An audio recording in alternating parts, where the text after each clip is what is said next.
Last Thursday, the 21st of August 2025, the European Union and the United States released a joint communiqué on reciprocal, fair and balanced trade between the two blocs going forward. Included within that, and according to some media reports, the European Union is preparing to make concessions to the United States for some of the provisions of the carbon border adjustment mechanism. We're going to analyze exactly what those provisions are and where the uncertainty comes in today's episode of Climate Mundial's Energy and Climate Weekly. So let's get right into it.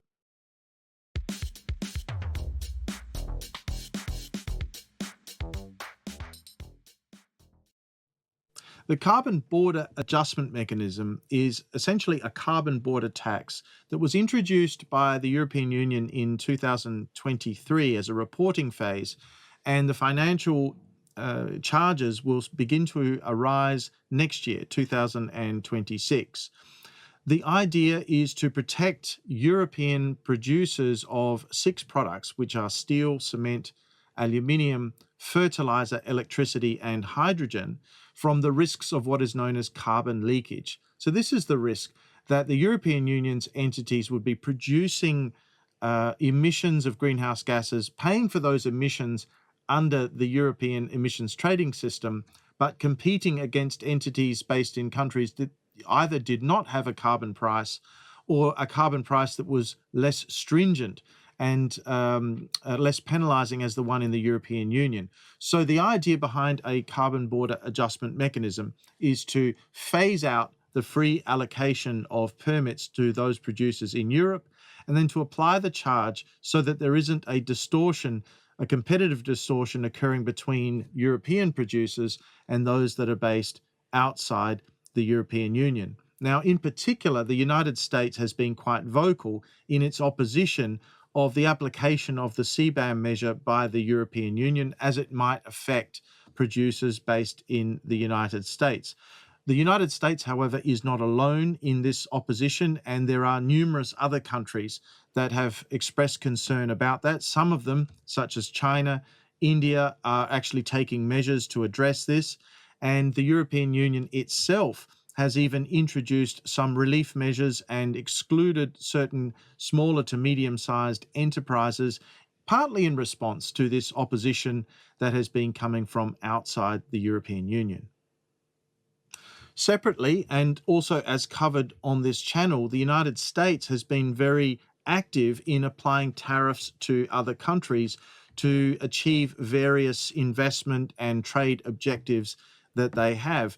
And in particular, there had been a discussion about applying a 50% tariff on steel, in particular, steel exports from the European Union going to the United States, in addition to many others. So this discussion at the meeting last week between the European Union and the United States and the release of the joint communiqué, it represents an attempt to address some of the problems that have been arising in the European Union based on the tariffs being proposed by the United States, and vice versa, some concerns that the United States had with respect to the position of the European Union. So given that the United States and the European Union are such large economies, this is a very consequential discussion, and so the implications of the statement could be far-ranging and need to be analysed very closely. It is quite clear that the European Union has powerful incentives to work with the United States and to find compromise positions that can facilitate better trade relations going forward between the two blocs. That's absolutely clear. However, when it comes to the CBAM measure, it's a little bit more complicated than that. And the reason for that is that CBAM actually affects a lot of other countries as well. And in particular, there are numerous countries in the global south, developing countries, that have expressed concern about the measure. Some are even challenging the measure in places like the World Trade Organization. And so this is a very potentially complicated area for the European Union. The other really important component to this is that in particular, the European Union is looking to see from other countries attempts made to introduce carbon pricing that would be commensurate with that that's applied in the European Union. So the overall effort towards reducing emissions globally would somehow increase. Now, this proposal, if you like, or suggestion that there would be some concessions granted to the United States is even more controversial in this regard, because the United States has recently actually withdrawn from its participation in the Paris Agreement. So more or less the opposite of what would be ideal in the context of a CBAM application. So this is a very, very serious area, and concessions being granted, if they are going to be contemplated by the EU to the United States, albeit on the surface very understandable, need to be very carefully evaluated for the impact that they might potentially have on a number of other trading regions and developing countries who are already quite concerned about the CBAM measure. So this is going to be a very important area to watch going forward. It is absolutely clear that the European Union would want to do all it can to facilitate good relations, good trading relations with the United States going forward. That is absolutely clear.